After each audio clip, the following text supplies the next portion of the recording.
Welcome to the Homeschool Together podcast.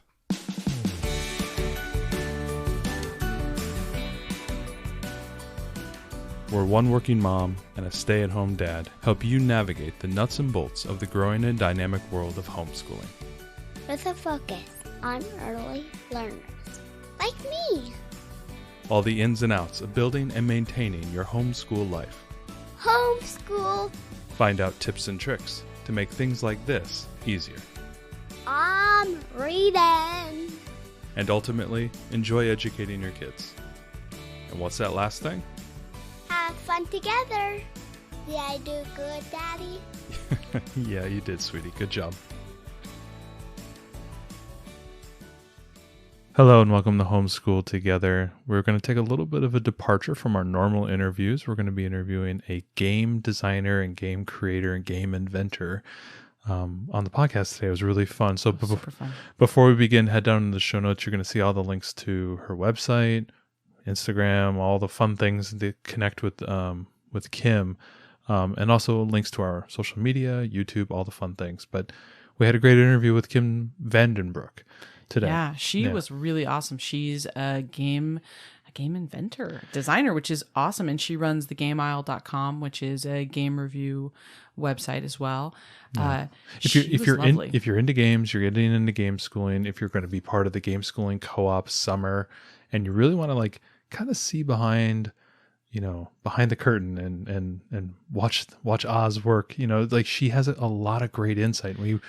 She was fascinating. We had a fun discussion about the games, the game industry, a lot of the science behind games and the thinking behind it, and the nuances of developing a game and getting that into the hands of a publisher who can then get it in the hands of kids and families. The process to get to it. And so if you're at all interested in games, as we love tabletop games, this was just so fascinating to see kind of the workings behind it. When you see these type of things, it makes you appreciate the work behind the things you hold in your hand. I so did, and I was really taken with everything that she had to say about the process of how do you go about designing a game. I know that Haba has their game design contest going on right now, and lots of kids are always developing their own games and things, and just hearing the process that she uses to go about it, I thought it was super fascinating. And so I think this is a really fun, different interview, taking a little bit of a departure from homeschool today to jump into games. But we did bring it back a little bit here and there, back to homeschool, the idea of games and learning and everything. So I think even though it might be slightly different than what we normally produce and would normally expect, I think it's really cool insight to something that we feel is very important in our homeschool environment, it's just which such is a gaming. Great learning tool, right? Even if games aren't your thing as a family, games are something that kids naturally gravitate towards because they gravitate towards play, and it's just another form of play. And they're in a lot of our curriculums, like our Right Start Math. We play games every week, right? I mean, they're not the same kind of games we would normally play, but yes, they are games because learning through play is so powerful, and that's why we believe so much in games. So even if games aren't necessarily, you're super into games as a family, I still think this is an incredibly interesting interview, and just to understand the background behind those, because they are such powerful teaching tools. Absolutely. So let's get into the interview with Kim Vandenbroucke.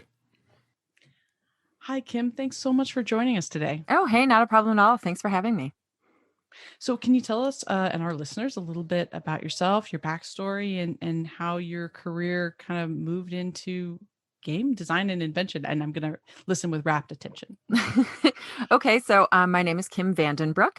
I'm based out of Chicago, and I didn't really ever transition into this. I went to college and got my industrial design degree from the University of Illinois down in Urbana-Champaign, and I needed a job. And during our career fair, there was a toy and game invention firm, and it sounded far more exciting than any of the other companies that were there. So I gave it a shot, and they hired me, which was awesome. And they actually hired me to do girls' toys, and that didn't really work out. I gravitated more towards games because I grew up in a gaming family, a family that really enjoyed playing games. My mother was a math teacher, and so she really enjoyed teaching us through games. Yeah. And so when they closed after about 4 years of me being there, I thought about going and doing something else, but I couldn't leave. I was enjoying it too much. So I just started off on my own, which has been amazing. So I've been doing this in total for almost 20 years. So maybe, we have a lot of homeschooling families and they've got kids and, Yeah. we're always thinking about degrees. What is the design degree? What was that like? What were the type of things you were studying and how did that feed into doll design? So industrial design is, oh, I always joke that it's kind of like graphic design, but three-dimensional. So you're talking more about the form of a three-dimensional product. A lot of times you're talking about the ergonomics, how a person interacts with it. You can end up doing anything from like designing medical equipment to designing office furniture, lighting, all the way to toys and games. And so for me, the side of it that I liked was really coming up with solutions to problems. Some other people were really great at form studies and coming up with the most beautiful thing to hold and to use. And frankly, that was not my strong suit. Um, and so I was much more into this, like inventing and problem solving and coming up with these solutions to these crazy problems. And so I sort of gravitated more towards the invention side of things, whereas some people gravitate more towards the design side of things. And the university I went to was really great because we didn't have a particular focus. There are some schools like FIT, which is the Fashion Institute of Technology. They do specifically toy and game design, and then there are places that do specifically car design and are very specific to the different field that they're going to go into. Whereas since I had this more general background, I got to study all sorts of different things. We had all sorts of crazy projects along the way. And so when I was looking for that job, I had lots of opportunities in different areas. But really that toy and game invention, I was like, well, that sounds fun. Like something that I could really enjoy doing versus doing lots of sketches on office chairs. Yeah, it sounds kind of dream jobby. I mean, Yeah. It was, well, it was one of those jobs that I didn't know existed, you know? I mean, you don't really think when you pick up a toy or a game in the aisle, like, who did this? When you're much younger. And so often it is part of the invention community or the design community that has come up with that. It doesn't necessarily always come from, the manufacturer themselves. They're not always the one coming up with the idea. Oftentimes they're licensing it from someone like me, which I think is a really cool thing because then you end up with lots of different ideas instead of someone just coming up with them in like one room, like one group of people constantly doing it. They're coming from all over the world. So you end up with some great variety.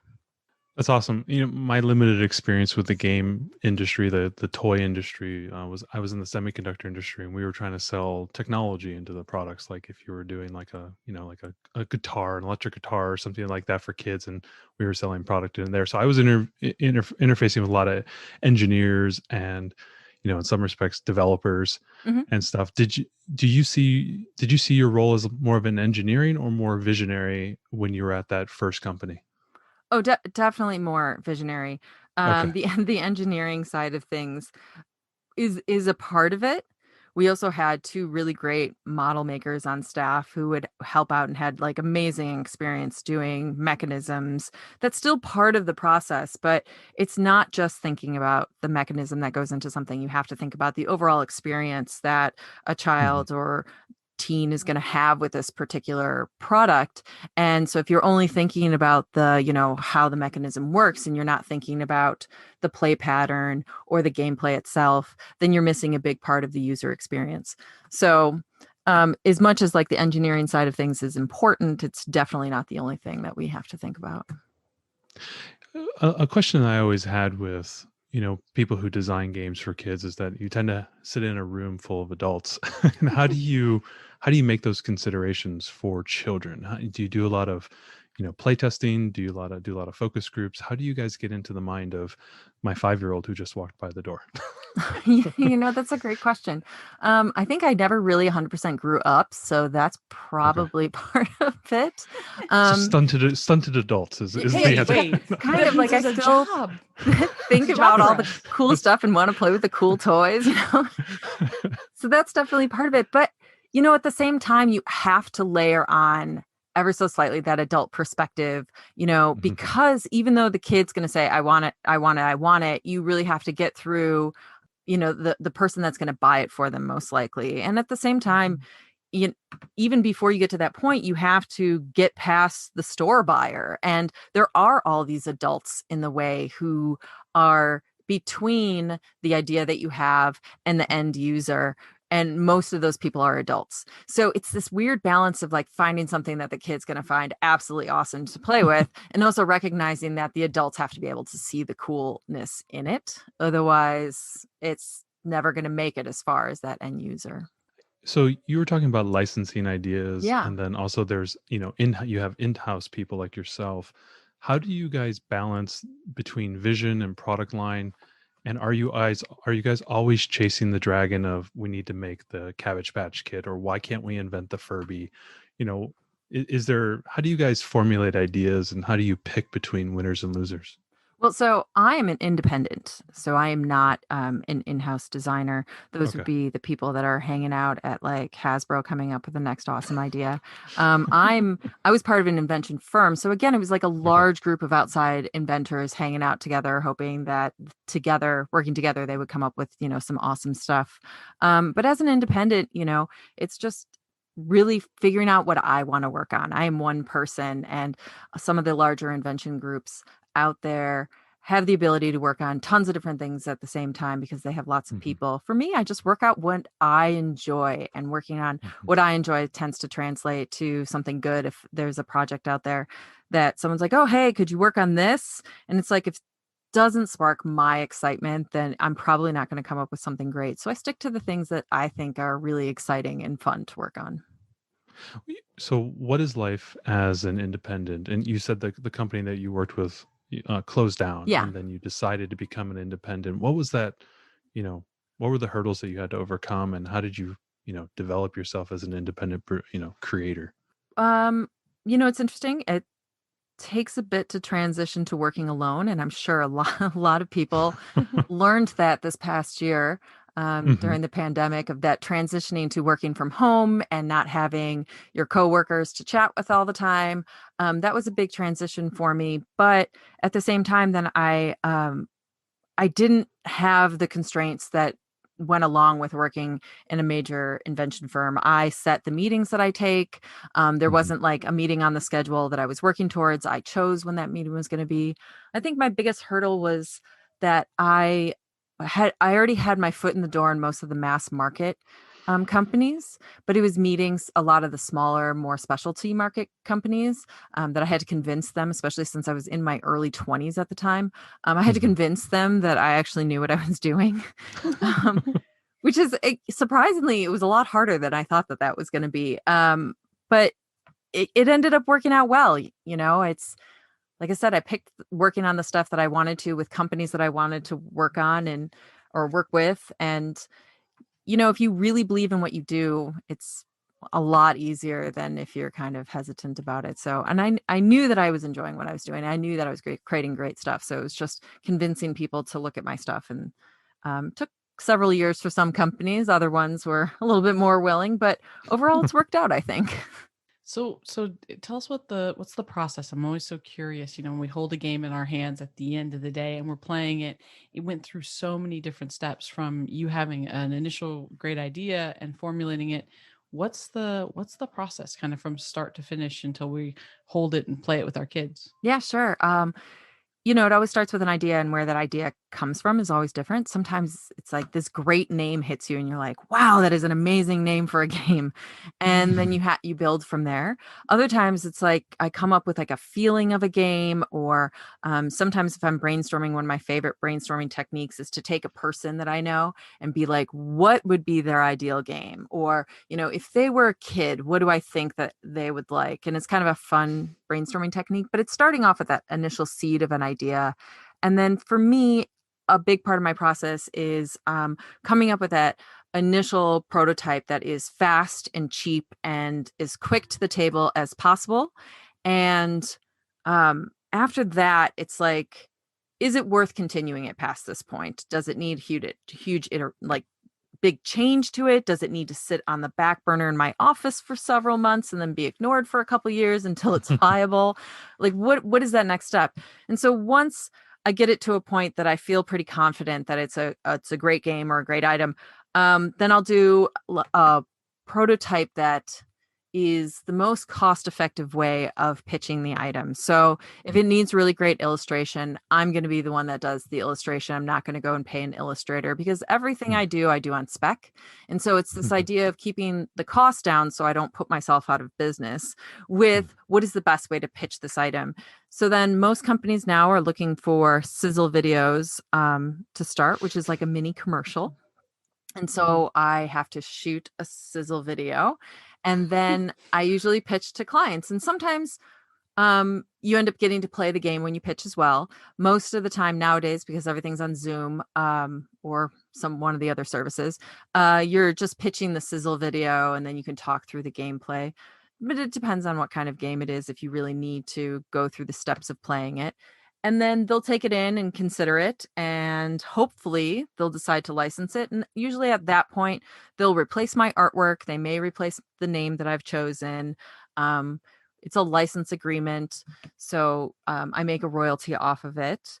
And at that point, it's kind of transitioned into their hands, and whatever company it ends up with makes it fit their brand as well. So there might be some tweaks that we go through, hopefully together, and decide what some like minor changes are here and there to really make it part of their brand. Some companies have a definite feel to their games, and so to make sure that my idea fits into their current line of products is important too.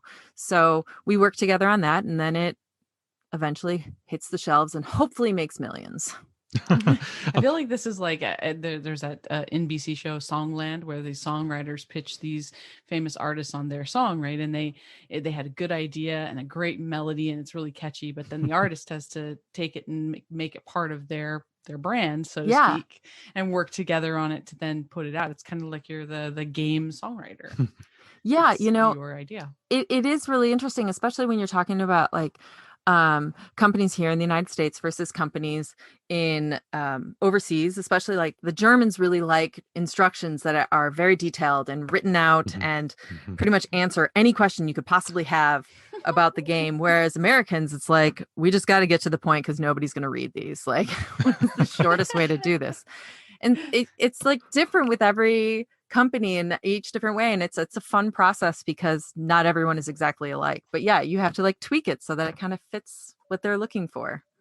So a lot of games these days have very fancy scribbly letters underneath that has the creator's name. How much is the cult of the game creator feeding into what a company wants to produce? Do they want to put your name, the Kim Vandenbroucke game on the cover? Is that becoming more of a thing these days? That is an excellent question. It's interesting. It is very, very common in games out of Europe. Obviously, in some countries it's mandatory, but I think here in the United States, we haven't quite picked up on that in like the mass and the specialty markets. You see a little bit more of it from designers who have a very, very popular game under their belts. I have a great friend in the industry who's been doing this far longer than I have. And she has, tons more games on the market than I do. And very rarely will you ever see her name on a box. And it has nothing to do with the quality of her work. It's amazing. The problem is here in the United States, we don't tend to value that, or at least the companies we're working for don't tend to value that as much. We might see our name on the back of the box or in the instructions where they have a little blurb, but having it on the front of the box is a really big deal that a lot of people are fighting for, and we just haven't gotten there yet. But I think that's slowly changing as the mass market and the specialty market and the hobby market kind of start to blur, which has happened, I feel like, over the last several years, which is excellent. And so it'll be interesting to see if this is still something we're discussing in like 5-10 years, or if it's just a thing that's been resolved and we all have our names on the front of the box, because that would be really cool. Like, well, I almost feel like you're like an author of a book, and you're that's where I was going, because I'm in the independent self-publishing world Okay. of writing, and so I'm seeing a lot of those similar struggles that a lot of trad publishers versus indie publishers versus small presses, and we see a lot of that same, who owns the rights of what they're doing, how do they market it, how do they build a following around themselves. Like, obviously, if if you're Stephen King, the name sells the books, but if Right. you're Matthew Booza, it's harder to do that. And how do you build a following around that? And I didn't know if, because it gets harder and harder to produce, games with publishers, that is the self-publishing route in games, or creating a brand around your name, is that the path that you see gaming going, especially with all these small independent game producers that you referenced? Yeah, so with the small independent game producers, I think it's incredibly important to have the designer's name on the box and have that around them. I think that helps, especially when you're talking about Kickstarters and other crowdfunding type things. I tend to not really work in that side of the industry very much. I'm much more on that mass specialty side, where it's really still not a big deal. It might be a cute little tidbit on the box, or like I said, um, in the instructions on the inside.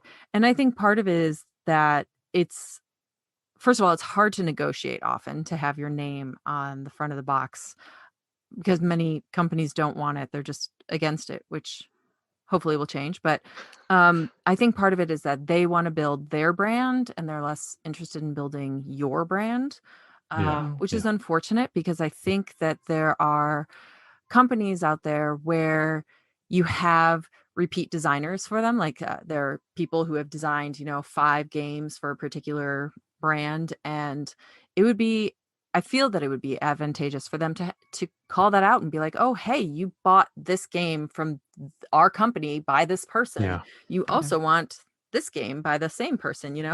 I mean, every recommendation engine does this, like Amazon. Oh, you Yeah. like this author, you're going to like this author too. Yeah, Or, exactly. or if you like this book from this author, you're probably going to like his new book that just came out. Well, and we even do this listening to game reviews and stuff. They're like, Yeah, right. "Oh, this is this is another great game from Matt Lecoq, who did Pandemic, and of course, it's one of his games, so it's going to be interesting, right?" And it's like immediately, "Oh yeah, you know who that is." Yeah, and there's a trust there. you're interested in it. Well, especially Yeah. when you're staring at a wall of games and you don't know anything about them, you don't know how to play them. It's like, I you immediately go to the branding, whether it's a brand that you enjoy playing, like say like a Game Right game or something of that nature that we know works well with young kids. Having that name on there. I think we're belaboring the point. I think we all agree on this. I think that would be great. Well, right. But I mean, to your point, you're talking about like, oh, hey, you really like that Game Right game, so you're going to buy more Game Right games. And I think that's kind of what's happening, is that they want you to buy within their brand versus saying like, oh, I'm going to jump to someone else, because a lot of us pitch to all sorts of different companies. I work with lots of different people in lots of different areas. It's not all children's and preschool games. Sometimes it's adult party games. And so it's that being spread out. And instead it's like they want to emphasize that their brand has a meaning to it, has, parameters to it. Oh, you like this one? Then you'll definitely like this one because it's really great for preschoolers, that type of thing. One of the things, like, just going back to what I know, which is the publishing thing, the KDP, Amazon self-publishing route has been a great democratization of writing. So we kind of take away that intermediary of the agents and the publishers, and you can go out and create your own thing. And that has, allowed a lot of writers to become their own brand. Do you see any disruptive technology in the board game community, or in the gaming, or maybe kind of play toy community, where you see that there may be a big change on the horizon that allows creators and inventors like yourself to do new things? Is that digital games? Is it like more print and play games? Kickstarter, like, other than those type of things, do you see anything changing, considering how popular board games have gotten? Well, yeah, board games have gotten extremely popular. And I mean, Kickstarter just changed our industry so much, because you see games that have been kickstarted or Indiegogo'd or whatever it is on mass market shelves, and that, if you asked me 15 years ago about that, I don't know that I would have been like, oh yeah, that's totally going to happen. Because there have been so many gatekeepers historically, and now you have the larger companies looking at what's going on Kickstarter, and that's, driving a lot of their thinking, because they lost shelf space to these people who had these amazing Kickstarters. So I definitely think that has had a massive impact on what we see on store shelves, especially mass market store shelves. I don't know if digital gaming is going to change quite so much of our industry in the future. I mean, when you talk about preschool games, parents still want that tactile experience that's away from a screen. We still love the classic games. Classic games in this past year have sold so well. Um, and it's that nostalgia that goes along with it. So while we have these really great technologies, and you can play a game, on your iPad with someone on the other side of the world, there's still this nostalgia factor of picking up the dice and rolling it and moving your piece around a board or whatever, that I don't think is going to go away. I think that that's something that has that like wholesome, we're doing a puzzle at home kind of feel, like it's away from the digital space and you're present in the moment. And I think this past year we saw more and more of that being important, getting Yeah, off I our see that. Zoom calls. Yeah, I see that more as a more complicated thing, just like what you said there. The games have always been very tactile. Yeah. Even like in the reading community where we've had this kind of tension between, digital e-readers like on a Kindle, or even on, I read a lot of my books on my phone. There's still that lure to the print book. People still just want that, and it's all a lot of Yeah. people are saying, oh, it's going to go away, but I'm staring at 1,000 books right now, so it's like, it's Not anytime soon. yeah, it's not going to go anytime soon. So yeah, I probably agree with you. I think there's probably more disruption on, as you said, on the funding mechanism, on the Yeah. creation of it, than anything. I also think that the idea of allowing the public to choose what they want to put their money behind was a really big thing, because before you're talking about, there's someone at a company, a manager at a company, who's making this decision, who's then pitching it to the buyer, who's making the decision of what's going to make it on the shelves. And it's like Kickstarter went and kind of pushed past those people, and we're like, no. Look, the public wants this made. Look at how much money they're putting behind it. And because of that, it gets made. It's also changed how much goes into games. Like, there used to be this like top price cap of what you would see at a mass market store for a game. It might not have been more than $25, might not have been $30, but now you see games that are so much more expensive because people like having those extra bits and those extra pieces and the really quality product and the really firm The Twilight cardboard. Imperiums of the world. Yeah, right. $100 board games. Well, yeah, and I think it's interesting too. On Kickstarter, those folks have really got to hustle if they want to do a successful Kickstarter. I mean, I'm remembering like my childhood, and even with mass market games, I see them now. You may see a commercial for them, or you may see like an ad in Facebook or something. But those Kickstarters, I mean, they've got super high quality videos. They have lots of different great graphics, pictures. They're talking about all the rules. They're really going into it. They've sent out play review copies, and so they've got videos of video game or board game reviewers playing it and loving it. They've got all these extra things that you're going to unlock as you get to different levels in the campaign, and then they're going to the vision is so much farther and broader than what you would get out of another mass market print of a Monopoly type, a roll and move type of game. Yeah. So I have a question regarding the industry interacting with the internet. We saw this with movies that we used to read reviews in newspapers, and that's how Siskel and Ebert said either thumbs up or thumbs down. Well, that was a show, Booza. That was a show we watched avidly on NBC. I know, but a lot of these kids, that are listening, they don't know about this stuff. Siskel and Ebert show? That was a big show. We're old people here. Come on. But now they're watching videos on YouTube. They're on, Dice Tower, Board Game Geek, things of that nature. How much does that community that is all of a sudden becoming this kind of quality social proof element within the board game world, how does that influence you or the publisher when they're producing? Are they thinking in different terms now? Or are they trying to court those individuals to do play testing before they release the game? Is there a different parameter there now that there's this intense review mechanism on every game? I think it would depend on who the publisher is and kind of what space they're working on. I don't know that mass market quite cares as much as maybe the specialty market does.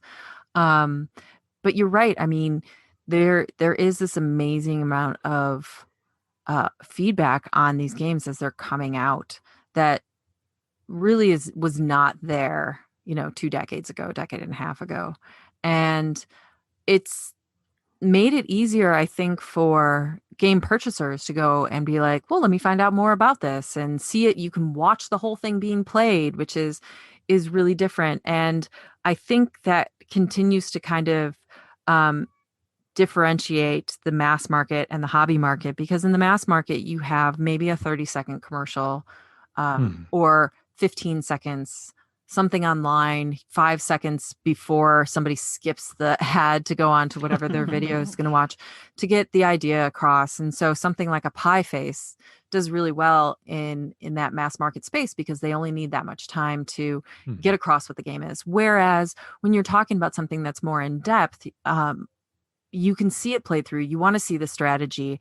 It gives you more time to explain what's going on. Whereas, some games that are out, many games that are out there, you couldn't explain all the fabulous nuance that goes along with it and makes it so amazing in that 30 seconds. So it really, I think, has improved the hobby and the specialty market, whereas I don't think it's impacted the mass market, except when you're talking about like unboxing videos, which are a kind of a different animal altogether, as I feel that those are a bit more like sensationalized. I think they're aimed more at kids, and I don't necessarily see kids watching like Dice Tower reviews to get information. So Do you it's see just yeah, different go. channels. Yeah. Do you see any trends going forward? I know you said you like to create games that you're interested in, but is there any trends that you see in the industry? Like what type of games are becoming more popular, or certain mechanics that you're seeing be more successful that, might interest people who are listening to this? But in general, I think that for the longest time we are kind of like dumb it down, get that as easy as possible out there kind of game. And then something happened, and probably a bit of Kickstarter, a bit of all this that we're talking about. And now we're pushing more towards having more strategy in all games. It used to be that we would joke that the games market was kind of like a toy with like a rule, and we're getting away from that. Now it's back to being a game. I mean, if you look at the games that you saw in like the 1960s and 70s, most of the time they were games with rules that you might have had to read, and then we reached this point where you pretty much saw your short commercial, and that was all you needed to know how to play the game. And so it really was very toyetic. And now I think we're definitely going back towards that. Things need to have rules and have some strategy, and even kids games need to have a bit more strategy than they've had in the past. And I'm absolutely thrilled to see that. I also think that we go through these phases, like roll and writes are very hot, and before that it was something else. And but I could go back through my notes and you can see these moments in time where certain types of games were hot, and I think we just go through that kind of like a cycle. So give it another 10 years or so and we'll be back to roll and writes. Yeah, vampires are popular every 10 years. Yeah. Right. Yeah, I was thinking the same thing. Like It's the vampires, bell bottoms. zombies. Yeah. It always goes back. Yeah, now that grunge is classic rock. Yeah, I understand that. Hey, we love rolling rates. So. I'm just glad we're past the poop phase, because the year that I went to Toy Fair and like everyone had a poop product, I was like, oh no, this is yeah, those really gross games. Sometimes I'm like, I don't want to play this. As a stay-at-home dad with a 2-year-old, I don't want to play any poop games. I play poop games all the time. Right. So kids just like love the gross humor, and you're just like, oh. Okay. Oh, we know. Yeah, we totally know. So on the design side, we talked about you getting an idea and doing the design. And right now, Haba has a big kids design contest. Yeah, and, they send you a bag of miscellaneous parts from different games, which I think is cool. And then you do a design. So for parents out there whose kids are in the middle of trying to design their own game with these components, or who, parents who want to help design games to teach their kids certain things, like how should they approach this? How do they start? Is it just start working on the math? Is it start, playing with the pieces and think about something cool that could happen with them? Like, is it theme first or mechanics first? I guess maybe that's a battle between the two. It is kind of a battle between the two because I think you can approach it at either direction. You have a really great theme that you want to explore, go for it. If you have this idea of how something's going to play and it's really very abstract until you decide that it's going to be a hamburger game or something, okay, great. Either way to go is perfectly fine. I think the thing to focus on is really like, what are the decisions you're making every turn? Is there a decision you're making every turn? How are the players impacting the game? And what is the goal at the end? Sometimes it's easy to start with like, okay, these are the pieces we have. This is what a turn looks like. And this is our goal. And then expand from there. I really like to think what the player interaction is going to be. Nobody wants to sit at a game and just like lose turn after turn after turn. Similarly, nobody wants to sit at a game for 45 minutes. That's the same thing over and over. It's like the Uno game that goes on a bit too long. My daughter made us play War the other day, and I didn't remember from my childhood just how awful that game. It's right? The longest, most boring game right played. Like Candyland could kind of be painless if it goes quickly, but it's as soon as somebody draws the card to move all the way back to the start, you're basically restarting the game, and that's when you weren't enjoying in the first place. And so it's like you're moving backwards instead of forwards, and so keeping that all of that in mind is hard to do at the same time, but those are all important tidbits because in the end, it's not necessarily if it's the most amazing theme or has the most amazing name, but it's really if you're enjoying the moment that you're in while you're playing it. I tend to think also that a great game means that I'm still having fun, even though I'm losing. And even after I've lost, I would like to play again. And so those are kind of the bars that I set out there. If my play testers are like, okay, I totally lost, but let's do this again. That is such a great sign that you're on the right track. And the other thing I would say is tweak. Rarely is my first idea ever perfect. And I've been doing this for, like I said, almost 2 decades. Like rarely am I just get it right off the bat. There's always little changes along the way. And sometimes my changes are wrong and I go backwards, or sometimes I try a couple different things. But realizing that you've failed and you need to go backwards is totally okay. And I know that kids sometimes have a hard time seeing that because it doesn't feel like you're moving forward, but sometimes it's a really important part of the process is to kind of admit defeat and be like, okay, we got to scrap a little bit of this and start over. And that's a totally okay thing to happen. So when thinking about designing a game, there's lots of different kinds of mechanics. We've got the roll and move, which is our favorite Candyland version, and there's deck builders, and there's all the different types of area control and resource allocation, and all these different things. What's your favorite mechanic? What do you like the most, and what game do you think really shows that off the best way? Honestly, I don't have a favorite. I like almost all games, so it's really hard to choose. Game agnostic. It's hard to choose a favorite because I think that there's something excellent about every little bit of it.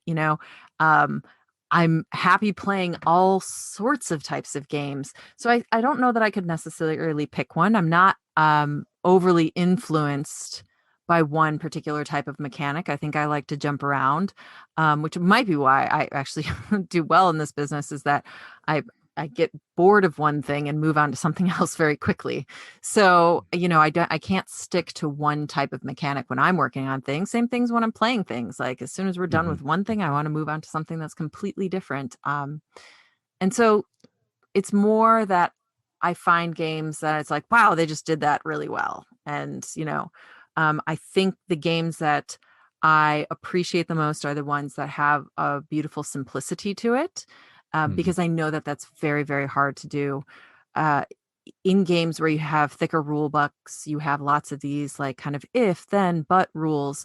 And you have the space to do it. But if you can go and condense a game down to just a few rules and really make a game that you can play over and over and over and are successful with, to me, that's a lot of hard work. And I really see the beauty in that. So like a game like Patchwork. One that I like is Lost Cities. Yeah. Has just that simplicity. The card there. game. Yeah, the Not the card board game, game. not the law. Yeah, Right. the card game. Yeah, I always found that to be just very elegant.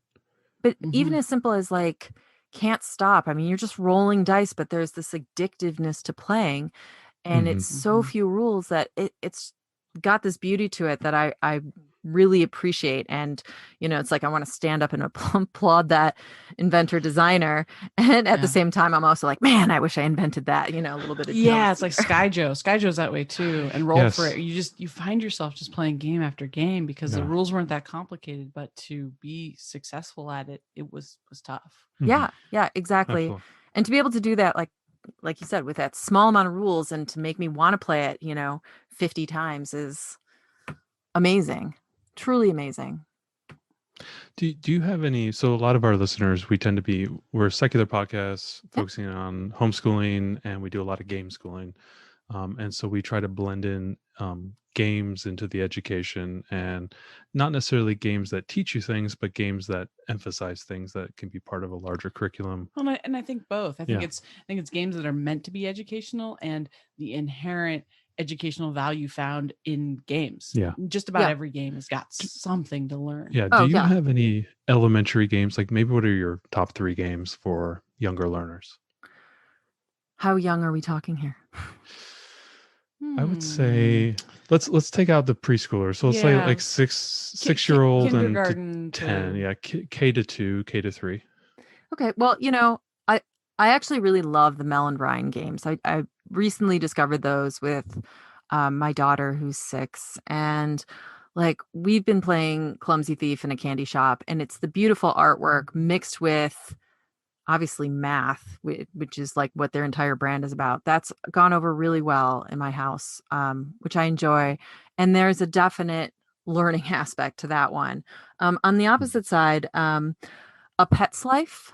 I'm not sure if you know that one. It's by IDW Games, and it's this fun game about placing pets that are circular tokens on a board. It's easy to play. Weirdly enough, it says that it's for ages 10 and up, and my daughter started playing it when she was 5. There's no reading involved or anything, but there's this great aspect of having foresight because the game is scored in 2 parts. You place your piece and you score immediately, and then you also have to think about where you've placed it because you'll score at the end. So there's this tiny bit of pre-planning to it, and you can still win if you do a great job in the first half, but it would be really better for you if you did a great job on both parts of the game.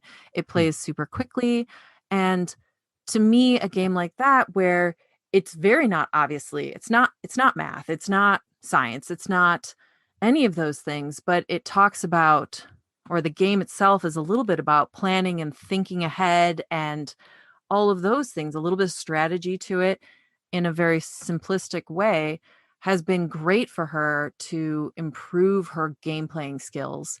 And so that's actually probably one of our favorite games right now to play regularly. And it has unicorns in it, so our daughter would be all over that. Right. How much does like child psychology, some of the deeper philosophical, scientific methods of learning and play and things of that nature, how much does that factor into the creation of the game for you? Or is it mainly just creating a game and play testing? Like, for example, we're doing some work to do some unit studies, and we were reading a book, and the book was very simple, and we kind of just chuckled, hell, we could have written that. You chuckled. You're like, I chuckled. I could have written that. It was a children's classic. Yeah, and loved the world over. Yeah, then we pulled up there was a study guide that kind of went with the book that the publisher produced or the author produced for teachers who are teaching it, and they went into some really great depth on why we chose the wording we chose, why these owls acted the way they acted, and it had a deeper depth that kind of just showed like on an iceberg right on the top. Do you have any of that factors into your games in any way? For some of them, I do. Okay. So I did a game for Peaceable Kingdom called Chugga and it's a game for 2+. So we're talking really young here. But a big Hmm. part of it was trying to introduce kids to the idea of gaming and going through things that they naturally do in ways they can naturally interact with their parents. Because a big part of their 2+ line is having moms and dads learn how to play with their kids. So it's not just the kid learning how to play, but also an adult learning how to play with a child. And so part of the game is that once they make a match, then they get to choose a tile to fill into one of their box cars. And kids at that age really like being able to make their own choices and make their own decision. And so emphasizing it's totally up to you to choose whatever you want. There is no right and wrong answer here, but this is a great way for then the parent to be like, oh, well, why did you choose that one? What do you think they're doing in there? What do you, and having that dialogue did come from some research that was done about how to interact again, bring parents and kids together and really have meaningful conversations. Another one that I did was Heads Talk, Tails Walk, and that's a think fun game right now. And again, Oh, you did that? yeah. Oh, sorry. I'm going to fangirl. Oh, we loved that. We gave it to a little girl for her birthday pre-pandemic, and the kids played it and they just couldn't stop laughing. They loved it. They absolutely loved it. Right. And it's silly. And so it has that fun aspect to it, but it's also not expecting them to be successful in doing the ridiculous thing. So as you know, you say the funny noise that an animal would say, and then you have to walk like another one. But again, sometimes for 3-year-olds, their brains aren't at the point that they can make the noise and do the gross motor skill at the same time. They'll do one and then the other. And it takes a while for them to be able to get it together so that they can do both motions at the same time. So it's this working different parts of the brain in a way that it doesn't matter if you can't do it at the beginning when you start playing, but hopefully somewhere along the way you start learning it. And the entire thing is just ridiculous in a way that makes it a lot of fun. Yeah, that's really interesting that you say that, because when we first brought it out and the girls tried it, they couldn't do both of them. Right. They kept saying, this is so hard. And we said, well, it's just a silly game. Just, have fun with it. It doesn't matter if it's the perfect dinosaur walk and chicken cluck at the same, right. I mean, it's fine. And, but they really did kind of like, I don't know if it was like a left brain, right brain thing, but they really had a difficult time doing both together and had to kind of, in some ways, make peace with not being perfect at either one of them in order to get both of them accomplished. Right. But hopefully they laughed throughout the oh my God. We all laughed, right. And they had a blast, but it was actually, we thought of it, when I saw it, I thought, gosh, this is so silly. This is going to be just uproariously funny. And it was, but I didn't really realize the skill that was going to be involved behind it. That just didn't factor in it, but it was absolutely there. Yeah. And like I said, the great part is that you don't have to have the skill to win the game. You don't have to have that amazing pairing of your cluck and your dinosaur walk together to be successful in the gameplay. So the winning in that one is the playing. Yeah. You're winning by getting to play and do all these silly things. I think that's really great. You could be losing it and still enjoying it. do you have any other games? Maybe walk through us like a little bit of your catalog and help people understand like where they can learn more about you and all that type of stuff. Oh yeah, sure. So I think you're going to link to my website below. I also run a blog called thegameaisle.com. Aisle like an aisle you walk through in the store, not like an aisle you're stuck on a desert with only 2 games for life. Oh my gosh, that would be, we need to play that game. Whoa. Kim just walked into a trap. What are your 2 islands? What are your 2 games? I could never choose. Honestly, I would probably be like, I'll choose just like a bucket of dice and a deck of cards, because then I could just come up with games for the rest of my life. Spoken like a true inventor. Oh, I don't need a book. I just need a pad of paper and a pencil. Right. It would be nice if I got a Sharpie marker, or better yet, like a wet erase marker, so I could draw on the cards. But yeah. So I've done a lot of Peaceable Kingdom games for little kids. Button, Belly Button. Let's see. I've also done games like Chill Out with Game Right, which is a ton of fun. I really like that one. We love Peaceable Kingdom and Game Right both. I don't think we've had a single one of either of their games that weren't a success in our house. Right. I did Blue Plate Scramble for Peaceable Kingdom too. That's a little bit older. But I haven't tried that one yet. that's a fun one too. Doing cooperative games is like a kind of a different animal because you have to make everyone excited together to win together, and it's a different type of mechanic. And then I've done games with like my oldest game is with winning moves, and that's Categories, which is like a party game, a spin-off of Categories. Trying to look up. I had Party Game of the Year in Finland with a game that's not out here in the United States, but that was a pretty big deal. What was it like to win Party Game of the Year? Did they roll out? Did you go to Helsinki or Was there a Did I get to like fly over there and party with them? Yeah. No. Yeah. No. That's anticlimactic. It is kind of anti, but you want to know, it is a big deal to think about it for a country that spends a lot of the year in darkness and plays a lot of games. It's pretty serious. It is quite serious. I'm making a deep impact with these people. So what do you think out of all the games that you've created and all the things that you've done, what's the thing that you're most proud of, that you're like, that's the one that I'm hanging my hat on? I'm so glad that I got to be a part of that and came up with that. That's a great question. I love all of my babies.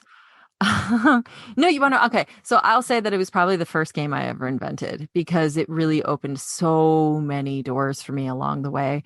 And it's a game called Cover to Cover. It is not out. It was out with Hasbro. They licensed it on the spot when I pitched it, which is unheard of and frankly downright amazing.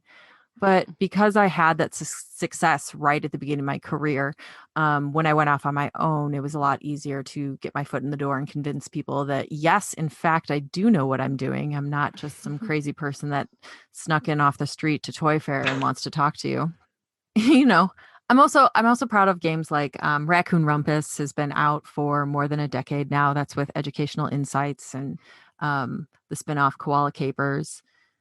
Those I'm just proud of because I've had so many notes from people being like, oh my gosh, we love it. Every time we play it with the grandparents, it just makes all of us smile when somebody rolls the underpants, and truthfully, it's like there's monetary success in life, right? You sell a ton of books and you're like, yeah, look at me bringing in checks.